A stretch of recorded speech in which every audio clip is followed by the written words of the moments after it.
முழுவதும் இன்றைக்கு கொண்டாடப்படுகின்ற மே தின காரணமாக இருக்கக்கூடிய உலகத்தின் அச்சாணியாக விளங்கக்கூடிய அனைத்து உழைப்பாளர்களுக்கும் தொழிலாளர்கள் தோழர்களுக்கும் எங்களுடைய மே தின வாழ்த்துக்களை நாங்கள் தெரிவித்துக் கொள்கின்றோம்.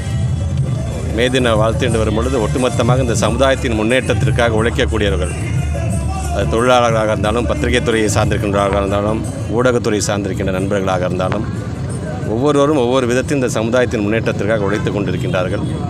அவர்கள் ஒவ்வொருவருக்கும் எங்களுடைய திருச்சி மாவட்டத்தினுடைய இயக்க தோழர்கள் சார்பாக மாண்புமிகு தமிழ்நாட்டு முதலமைச்சருடைய வழியில் நின்று எங்களுடைய தொழிலாளர் தின வாழ்த்துக்களை, மே தின வாழ்த்துக்களை நாங்கள் தெரிவித்துக் கொள்கின்றோம். மத்திய அரசு ஜாதிவாரி கணக்கெடுப்பு நடக்குது, தமிழக அரசு இப்போ தான் சொல்லியிருக்காங்க, தமிழ்நாட்டு முதலமைச்சரும் சொல்லியிருக்காங்க. 19 எப்போ ஆரம்பிக்குது எப்போ முடியுதுன்னு கூட சொல்லாமல் ஒரு அறிவிப்பை கொடுத்துருக்கிறாரு.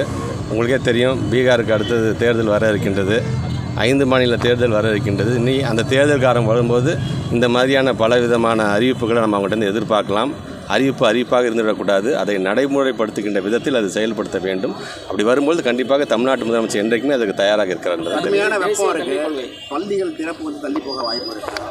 கிட்டத்தட்ட திருச்சி மாவட்டத்தில் 104 டிகிரி வந்துருச்சு பார்த்தோம் நாங்கள். அதில் அந்த நேரத்தில் அதை பார்த்து நம்ம முடிவு பண்ணுங்கள். இப்போதைக்கு ஜூன் மாதம் 2ஆம் தேதி என்று நாங்கள் சொல்லியிருக்கிறோம். நாங்கள் அன்றைக்கு எப்படி அந்த வெயில் தலைமை பார்த்து தமிழ்நாட்டு முதலமைச்சருடைய அலுவலகம் நமக்கு என்ன சொல்லுது, அதுக்கு தகுந்தப்ப அது முடிவு எடுக்கப்படும். அதிகப்படியான பணம் யாருமே தனியார் பள்ளிகள் வாங்கக்கூடாது. ஏற்கனவே சட்டமன்றத்தில் பேசும்போது சொல்லிங்க, 2009 வந்து இந்த கட்டணத்துக்கான நிர்ணயம் செய்கின்ற ஒரு ஆணையமே நம்ம வச்சுருக்கிறோம், ஒரு முன்னாள் நீதியரசர் தலைமையில்.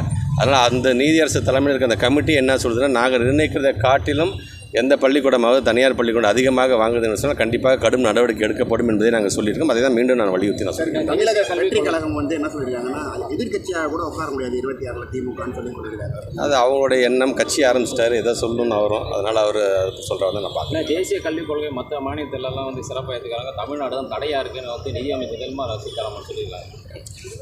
பொதுவாக வந்து நமக்கான கொள்கை என்று வரும்போது தேசிய கல்விக் கொள்கைங்கிறது வெறும்னா மொழி சார்ந்தது மட்டும் இல்லாமல் அது இன்னும் நிறைய ஷரத்துகள் இருக்குது. பிள்ளைங்களை வந்து இடைநிற்றலே இல்லாத ஒரு மாநிலமாக இன்றைக்கி நம்ம இருக்கோம் பார்த்தீங்களா, அந்த இடைநிற்றலை அதிகப்படுத்தக்கூடிய அந்த வேலையை தான் அவங்க செய்ய போகிறார்கள். ஆக அந்த மாதிரி பிஞ்சு குழந்தைங்கள் கூட அந்த பயத்தை கொடுக்காத வண்ணம் ஒரு RTE ஆக்ட் அப்படிங்கிறத 1 to 8 வந்து ஆல் பாஸ் போயிட்டு 9th 10th நம்ம எவாலுவேஷன் ஆரம்பிக்கிறோம்.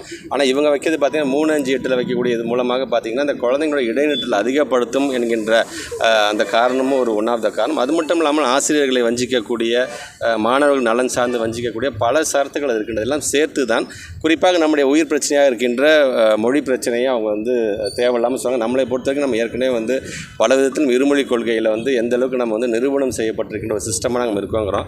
மும்மொழி கொள்கை வந்து ஒரு ஃபெயிலியர் சிஸ்டம். ஆனால் அதை வந்து நீங்கள் பின்பற்றுன்னு சொல்வது வந்து ஏற்கத்தக்கதில் இருந்து வழக்குகள் வந்துருச்சுன்னா மிக விரைவாக கிட்டத்தட்ட ஒரு செகண்டரி கிரேட் டீச்சர்ஸ் அண்ட் பிடி டீச்சர்ஸ் எல்லாம் சேர்ந்து கிட்டத்தட்ட ஒரு 6000 பேருக்கு நீங்கள் எப்படி காத்துட்ருக்கீங்களோ அதே மாதிரி நாங்களும் நீதிமன்ற தீர்ப்புக்காக காத்துட்ருக்கிறோம். வந்த உடனடியாக கண்டிப்பாக அது நிரப்பப்படும். கூட்டணியில் மேலும் பல கட்சிகள் இணைய வாய்ப்பு இருக்குது. தமிழ்நாட்டு முதலமைச்சர் தலைமை கழகம் சேர்ந்து எடுக்க வேண்டிய முடிவு. தேங்க்யூ.